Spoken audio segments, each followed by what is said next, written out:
بسم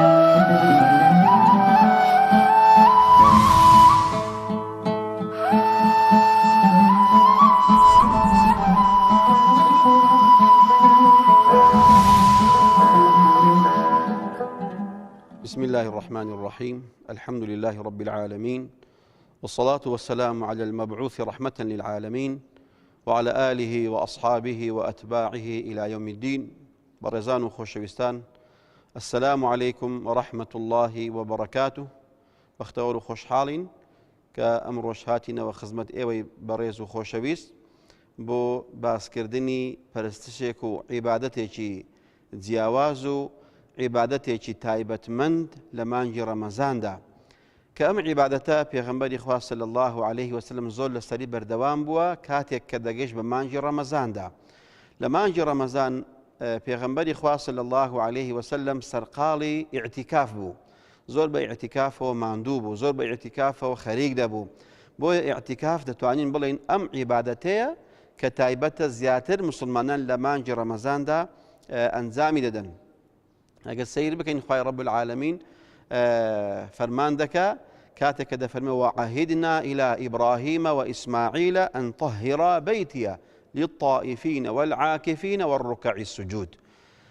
دەفەرمێ فەرمانمان کردووە بە ئیبراهیم و ئیسماعیل عليهما الصلاة والسلام کەوا ماڵەکەی خوا کە بەیت الحەرام پاک بکەنەوە بۆ ئەو کەسانی کەوا لە دوورەوە دێن و بۆ ئەو کەسانی کەوا لە ناوەوە دەمێننەوە، واتە بۆ میوانان و بۆ خاوەن ماڵەکان، ئەوانەی کەوا بەس تەواف دەکەن و ئەوانەی کەوا ئیعتیکاف دەکەن بە واتە کە دەمێننەوە. جا بەڕێزان خۆشەویستان، ئەگەر سەیر بکەی پاکردنەوەی ماڵی خوا هەر لە تەپ و تۆز و خۆڵ و خاشاک نەبووە، بەڵکو پاکردنەوەی ماڵەکانی خوا لە شیرک و لە بت و سەنەمەکان بووە. بۆیە دەبێ ئێمەش کاتێک کە لە مانگی ڕەمەزانداین ماڵەکانی خوا پاکەینەوە لە خەرافیات، لە بیدعا، لە شیرک، لەو شتانەی کەوا زیاد کراون، لەو شتانەی کەوا تەبیعەت و ئارازوەکانی ئێمە دایهێناون. نابێ لە مانگی ڕەمەزان لە هیچ کاتێک نابێ، بەڵکو لە مانگی ڕەمەزان دەبێت زیاتر پابەندی سنەتی پێغەمبەری خوا بین صلی الله عليه وسلم. هەروەکو زەروریشە لەسەر هەموو مسلمانێک کە لە مانگی ڕەمەزاندا تەوبەک بکە، پەشیمانبوونەوەی خۆی ئیعلام بکە لە گوناه و تاوان و گەڕانەوە بۆ خوای رب العالمین. ئەوە خاوێنکردنەوەی دڵەکانە، خاوێنکردنەوەی ماڵی خوا هەم لە تەپ و تۆز و خۆڵ و خاشاک، هەم لە شیرک و بیدعە و خەرافیات.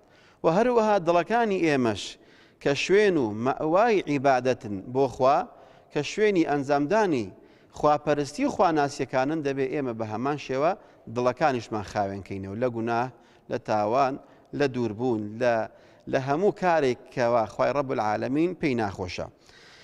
هەروەکو لە صحیحیندا هاتووە کە دەفەرمێ ئیبن عومەر ڕەزا و ڕەحمەتی خوای لێ بێ، پێغەمبەری خوا صلی الله عليه وسلم كان النبي يعتكف العشر الأواخر من رمضان. پێغەمبەری خوا صلی الله عليه وسلم دەشەوی ئاخیری تەواو ئیعتیکافی دەکرد لە ماڵی خوا دەرنەدەچوو مەگەر بۆ پێداویستێکی زەرور نەبوایە. ئەگەر نا پێغەمبەری خوا عليه الصلاة والسلام هەر لە ناو مزگەوت دەمایەوە مەگەر بۆ قەزای حاجەتێک و دەستنوێژێک چوو بادەرەوە بۆ ئیشێکی زەروری، ئەگەر نا هەر لە مزگەوتدا دەبوو. بەو واتایەی پشکردنە لە دنیا، پشکردنە لە خەم و لە جەنجاڵی و لە قەڵەباڵغی دنیا، بۆیە ڕووکردنە ماڵی خوا، ڕووکردنە خوا ئەوەیە بەڕاستی کە ئینسان ئەو ڕۆکە زۆربەی زۆرمان لەوانەیە لە دوی هەوڵ بدەین دەستمان نەکەوێ. ئەو ئاسوودەیی دڵەکان، ئەم خۆشی و فەڕاحی دڵەکانیش بەدەست دێ بەڕێزان، بەوە بەدەست دێ کاتێکەوە خۆت تەفەڕوغ دەکەی، خۆت تەنها دەکەی بۆ خوا، خۆت تەنها دەکەی بۆ عیبادەتی خوا. دڵەکانی خۆمان ئەو شوێنانەی کەوا جێی عیبادەتە کە ناو دڵی ئینسانە، ئەگەر تەنها خوای گەورەی تێدا بێ ئینسان تێدا ئاسوودە دەبێ، ئینسانی ئاسوودە دەکا ئەو دڵانەی کەوا بۆ خوای رب العالمین گۆش کراون. بخاری ڕەزای خوای لێ بەدەستگێڕێتەوە دەفەرمێ أن النبي اعتكف في عام الذي قبض فيه 20 يوما. نەک پێغەمبەری خوا صلی الله عليه وسلم لە ڕەمەزاندا بگرە لە هەموو ڕەمەزانێک لە پاش ئەوەی کەوا پێغەمبەری خوا صلی الله عليه وسلم هجرەتی کرد، هەموو ساڵێک لە ڕەمەزاندا ئیعتیکافی دەکرد، دەشەوی ئاخیری. دەشەوی ئاخیری نەدەهاتەوە ماڵ و نەدەهاتەوە بازار و نەدەهاتەوە ناو شاری مەدینە، هەر لە ناو مزگەوتەکەی خۆیدا بوو پێغەمبەر صلی الله عليه وسلم تا ئەو کاتەی وەفاتی کرد. بۆیە تا ئەو ڕۆژی ئەو ساڵی کە وەفات دەکا بۆ دوو جاران دەشەوی ئاخری واتە 20 شەوی ئاخری مانگی ڕەمەزان پێغەمبەری خوا صلی الله عليه وسلم ئیعتیکاف دەکا. چۆن پێغەمبەرمان صلی الله عليه وسلم لە هەموو ڕەمەزانێک ختمێکی قورئانی کردووە، هەموو قورئانی بە تەواوی خوێندوێتەوە بە ڕەفاقەتی جوبریل الئەمین عليه السلام.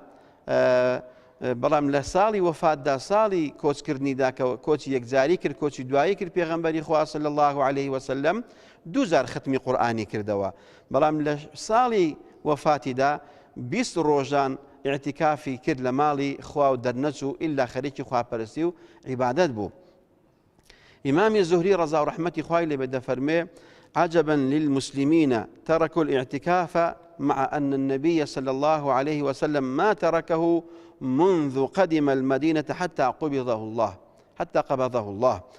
دەفەرمێ زۆر سەرسامم لە ئیشی مسلمانان، لە مسلمانان زۆر عەجایبم دێ کاتێکەوە ئەو سنەتە گەورەی پێغەمبەری خوایان فەرامۆش کردووە کە ئیعتیکافە. پێغەمبەری خوا عليه الصلاة والسلام دوا بە دوای ئەوەی کەوا هیجرەتی کرد بۆ شاری مەدینە هیچ ساڵێک نەبووە کەوا دەشەوی ئاخری مانگی ڕەمەزان لە قیسە خۆی بدا و ئیعتیکافی تێدا نەکا. یعنی هەموو ساڵێک پێغەمبەری خوا عليه الصلاة والسلام دەشەوی ئاخری ئیعتیکافی کردووە.